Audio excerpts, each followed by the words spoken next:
Pourquoi personne ne peut échapper à la matrice, partie 2.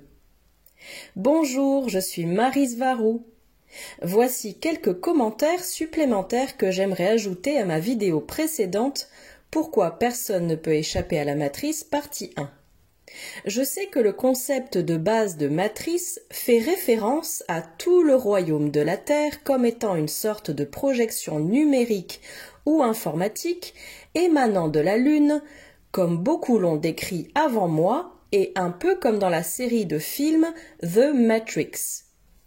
Mais bien qu'il y ait beaucoup de vrai dans cette partie numérique de l'existence, dans le sens où tout ce qui existe a une valeur numérique ou est une simulation, comme le décrivent certains scientifiques théoriques sur Terre, la similitude avec le film The Matrix de 1999 est essentiellement due au fait que tout ce qui est fait de matière est aussi fait d'énergie, puisqu'il s'agit de la même chose.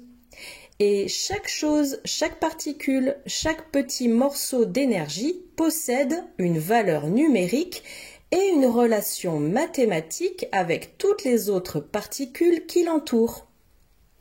À tel point que la matière et l'énergie peuvent être manipulées par de nombreuses races stellaires à l'aide d'une technologie très avancée, comme je l'ai décrit dans ma vidéo « Conscience, unicité, gravité et l'univers numérique ».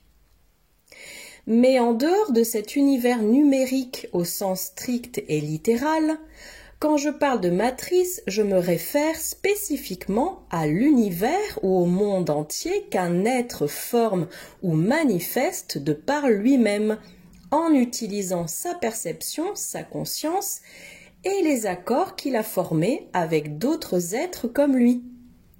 Je veux parler de l'univers, du monde ou de l'environnement dont toute créature sensible fait l'expérience comme si elle y était immergée, étant donné que c'est l'esprit de la créature sensible qui crée tout ce qui lui est extérieur comme un reflet direct de la mentalité de cette créature.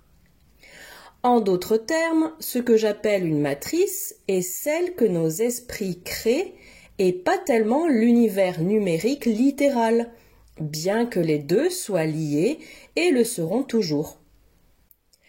Étant donné que chaque créature sensible ne peut interpréter que ce qu'elle perçoit du monde qui l'entoure, en utilisant ce qu'elle a appris avant d'utiliser son esprit, et que c'est son esprit qui interprète la forme de tout ce qui l'entoure et qui lui donne une valeur en fonction de qui est la créature.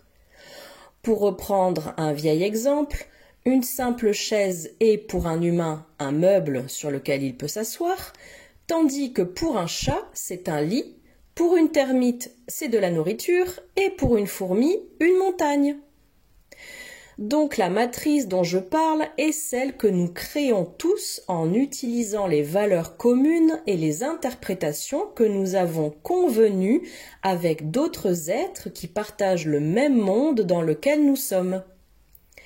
Mais chaque créature sensible créera son propre monde unique, bien que ce dernier puisse présenter de nombreuses similitudes avec celui que d'autres personnes qui l'entourent créent pour elles-mêmes.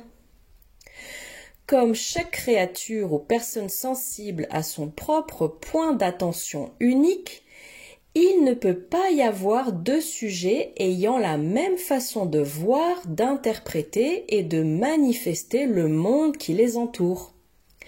Chaque créature, avec son point d'attention unique, toutes ses interprétations et sa façon de voir son environnement et le monde qui l'entoure, définira ce qu'elle est et qui elle est, formant tout ce sur quoi son moi égo est basé, créant ainsi son identité. De même que l'identité de la créature sensible est créée par les expériences qu'elle vit, son système matriciel personnel sera créé par toutes ses valeurs, sa mentalité et sa personnalité. Et c'est exactement à cette matrice à laquelle je faisais référence dans ma vidéo « Pourquoi personne ne peut échapper à la matrice » partie 1 et non à la matrice numérique. Comme chaque créature est sa propre matrice, même si elle peut partager la plupart des éléments qui définissent cette matrice avec d'autres créatures similaires, de par leurs accords de perception, elle emportera cette matrice personnelle avec elle partout où elle ira.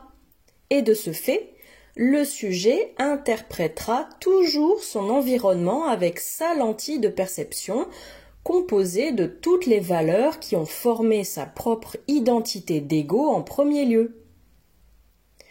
La raison pour laquelle j'ai dit que personne ne peut échapper à la matrice est que chaque créature sensible est sa propre matrice. Elle ne peut donc pas échapper à elle-même. La créature emportera toujours sa matrice avec elle, où qu'elle aille.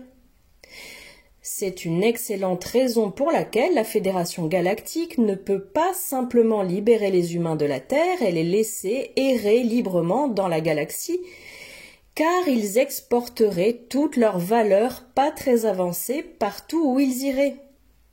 Soyons réalistes, la plupart des humains de la Terre ne sont tout simplement pas prêts à devenir interstellaires. Ils sont pleins de mauvaises habitudes et je n'ai pas besoin de les énumérer car vous les connaissez très bien. Bien qu'il y ait de nombreux éléments communs à toutes les civilisations humaines ou lyriennes de toute la galaxie, la civilisation et la culture terrienne sont uniques à cette planète, et comme beaucoup de choses ne sont tout simplement pas très bonnes, pour dire les choses légèrement, elles devraient rester contenues là où elles sont. Mais ici, je parle du fait de ne pas exporter la matrice de la Terre et tout ce qui la définit. Je ne parle pas des personnes qui, individuellement, sont plus que prêtes à devenir interstellaires, avec tout ce que cela implique. Ces personnes, pour la plupart des starseeds, sont considérées comme des guides pour le reste de la population, simplement parce que leurs valeurs et leur éthique sont beaucoup plus avancées que celles du reste de la population. Et elles sont considérées comme des guides venant de plans d'existence plus élevés, de royaumes éthérés, et pas seulement de la Fédération Galactique physique. On dit que ces guides sont là par choix, simplement parce qu'ils veulent aider d'autres âmes moins évoluées, parce qu'ils ont déjà avancé dans leur voyage de l'âme et qu'ils connaissent le chemin. Le problème ici est que, bien que certaines restrictions de la Fédération puissent être logiques, par exemple celles qui visent à contenir la pire partie de l'humanité sur Terre jusqu'à ce qu'elle évolue d'elle-même, les restrictions de la Fédération sont également imposées à ce groupe d'âmes beaucoup plus avancées d'une manière très injuste et contraire à l'éthique. La Fédération trouve comme excuse que ce groupe d'âmes savait ce qu'il faisait lorsqu'il a décidé de s'incarner sur Terre.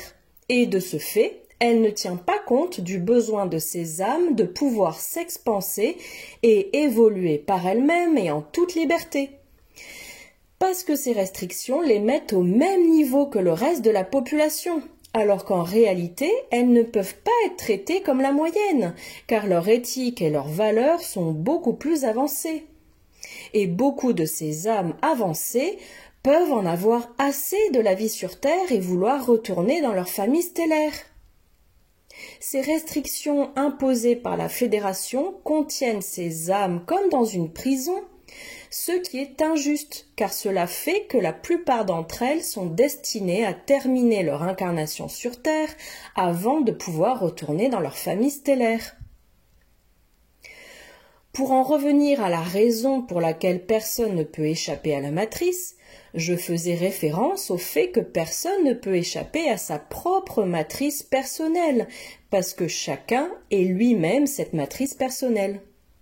Mais cela peut aussi être considéré comme une très bonne chose, car cela signifie que chaque personne consciente a un contrôle total sur son monde, sur sa matrice. En effet, même s'il ne sera jamais possible d'échapper à cette matrice personnelle, Il est possible, en revanche, d'évoluer pour former une matrice personnelle bien meilleure, non seulement pour la prochaine vie, mais aussi dès maintenant et pendant l'incarnation actuelle.